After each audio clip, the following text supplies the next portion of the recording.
Our story didn't start out how we had planned. Actually, it was far from it. But isn't that just how God works?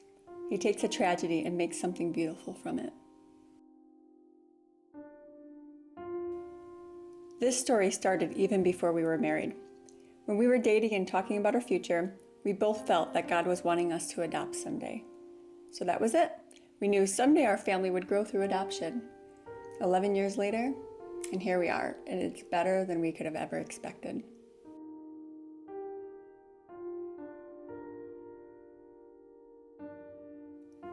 We have been blessed with two amazing, beautiful little girls. They've just had our hearts from day one.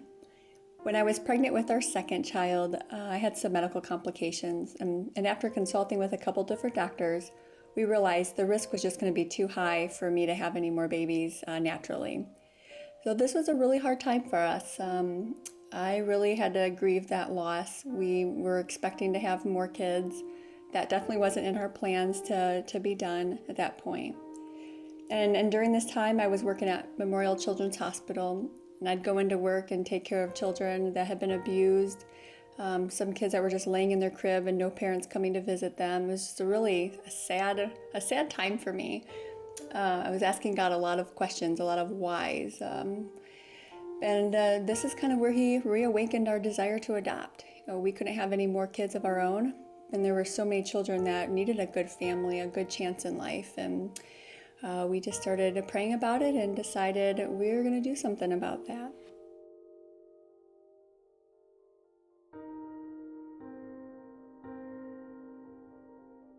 We've had a total of 6 foster children in our home, and boy, what an experience. Caring for these children really changes who you are as a person. They come in with stories that are just so unbelievable, and you get really attached to them. It just breaks your heart when you have to say goodbye to them.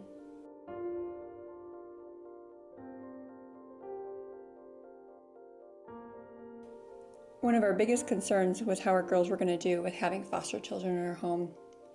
Well, let's just say they did pretty amazing. They welcomed these children in with open arms. They loved them instantly. Every time we would tell them we got a call, we're waiting for the child to be dropped off, they were so excited. And the second they would meet them, lots of hugs, lots of just playing, and instantly just connected with these children. We were just so proud of them.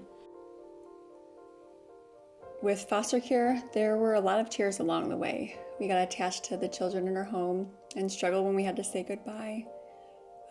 So we thought we would just try to pursue private adoption in hopes that that journey would be a bit easier for us. And that definitely was not the case. We had several possible adoptions that fell through.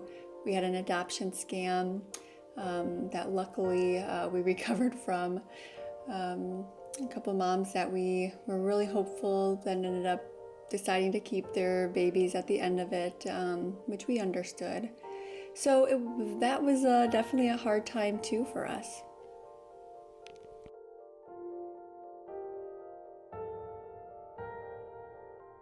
We decided we would just kind of change our focus a bit and just foster children. And try not to focus so much on adoption and just provide a home for a child that needed it, and for as long as God wanted us to have that child for. Well, a couple weeks into that, we got a call from our caseworker. She had a little boy that was just born. He didn't even have a name yet, and we needed to know by the next morning if we were interested in taking him. We prayed about it, and we've never taken a newborn before because we both work. It was going to be a lot of challenges, but we just both felt strongly that we were supposed to say yes to this child, and we picked him up when he was 3 days old from the hospital, our little Logan. He was just a beautiful, perfect little baby in every way. With Logan, we knew that the plan was to transfer him to family as soon as they could, so it was just going to be a temporary placement for our family. Which we knew was going to be a very hard goodbye. We were already attached to him very early on. We would do visits with the parents and really got attached to them too. We had an instant connection with the mom and the father actually. They were good people in a very bad place, and our hearts just fell for them. After one of the visits, I was driving away. His mother had left before me, and I passed her in the car as she was walking on the sidewalk. It was clear that she was crying. My heart just ached for her. I pulled over and started to talk to her, and it was just a beautiful conversation between two mothers. And after driving away and watching her in my rearview mirror, it was all of a sudden clear to me.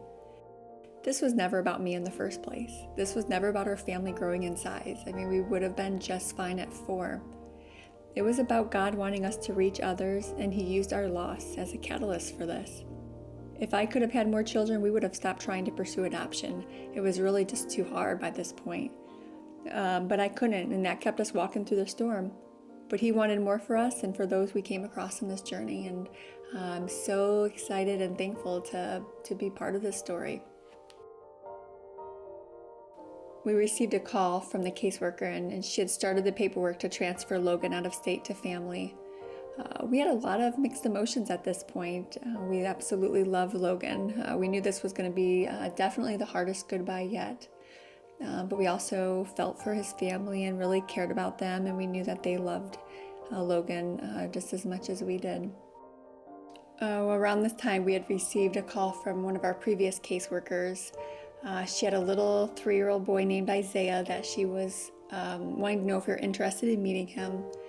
She told us he had been in and out of foster care since he was younger, and it looked like his case was going to be moving towards adoption, and she wanted to know if we'd be interested in meeting him to be his possible adoptive parents.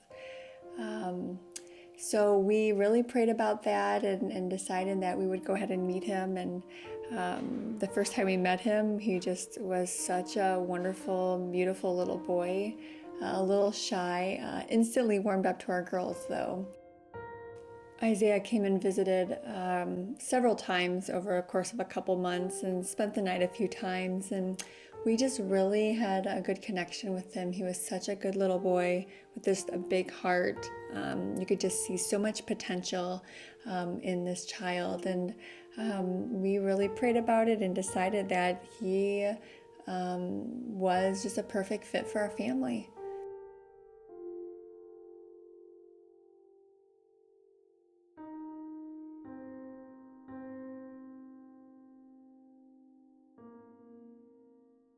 At this point, we still had no idea what was going to happen with Logan's case.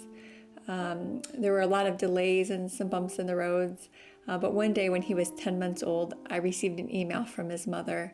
When I opened it, my heart just sank to the floor. I remember running out of the room, yelling and in tears. Ken thought I'd absolutely lost it. She had emailed asking if I would give her a call on her phone to talk to her about the possibility of us adopting Logan. I called her and we spoke for 45 minutes. It is a conversation I will never forget. She told me that she loved Logan with all of her heart, but wanted a better life for him. She said she knew that this was what she was supposed to do. She said one of the turning points for her was when Ken was dropping Logan off for a visit. Logan started to cry when he handed him over to her, and Ken gently brushed his arm and spoke to him softly. She said that moment stuck with her, and she knew that Logan would be loved and well taken care of in our family. Both parents signed a consent for us to adopt Logan in court. We speak to both of them often. We send them pictures and videos. They often tell us how thankful they are for our family. We have to smile because the gift that they have given to our family is far greater than anything we could ever do for them. They will always hold a very special place in our hearts.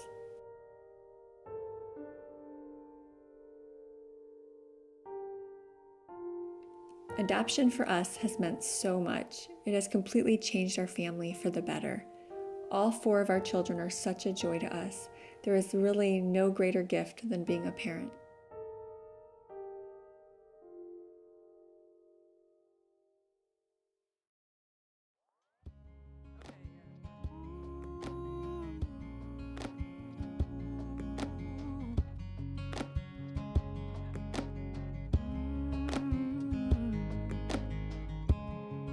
On a Sunday evening, I'm looking back over all the years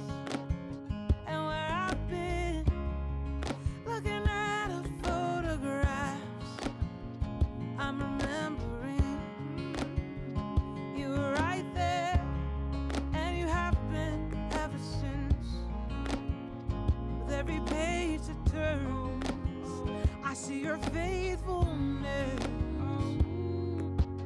Ooh, the mountain where I climbed, the valley where I fell, you were there all along. That's the story I'll tell. You brought the pieces together, made me the storyteller. Now I know it is well, it is well. That's the story I'll tell.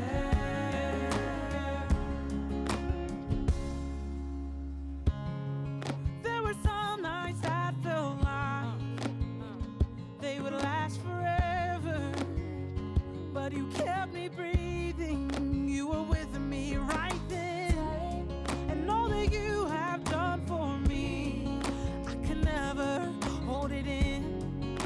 So here's to me telling this story over and over again.